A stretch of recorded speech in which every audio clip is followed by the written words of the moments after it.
அஸ்ஸலாமு அலைக்கும் வரஹ்மத்துல்லாஹி வபரகாத்துஹு. நீங்கள் பார்த்தீங்கன்னா மாவு மிஷினு, நம்ம மிளகாப்பொடி, மஞ்சப்பொடி, மல்லிப்பொடி எல்லாமே பாக்கெட்டில் வாங்கி யூஸ் பண்ணி பார்த்துருப்போம். நாங்கள் இப்போ ஊரில் இப்படி பார்த்தீங்கன்னா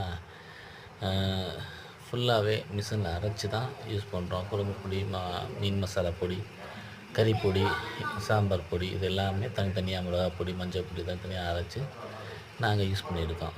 இப்போ வெளிநாட்டுலாம் பார்த்திங்கன்னா ஃபுல்லாகவே பாக்கெட்லாம் 200 கிராம் பாக்கெட்லாம் வரும். எங்களுக்கு 200 பாக்கெட்டு 5 ரியாலு, 10 ரியாலு இந்த மாதிரி தான் வாங்கி போடுவோம். அதில் டேஸ்ட் இருக்காது. ஆனால் இந்த மாதிரி நம்ம கைப்பட அரைச்சி வறுத்து அரைச்சி வச்சு குழம்பு வச்சா அவ்வளோ டேஸ்ட்டாக இருக்கும். ஊருக்கு போகும்போது இதே மாதிரி செஞ்சு 1 கிலோ வாங்கிட்டு போகணும். நீங்களும் ட்ரை பண்ணி பாருங்கள். நீங்கள் இந்த மாதிரி யூஸ் பண்ணியிருக்கீங்களா? என்ன இருந்தால் நம்ம கமெண்ட்டில் தெரிவிங்க. நம்ம வீடியோ முழுசாக பாருங்கள், சப்போர்ட் பண்ணுங்கள், லைக் பண்ணுங்கள், ஷேர் பண்ணுங்கள்.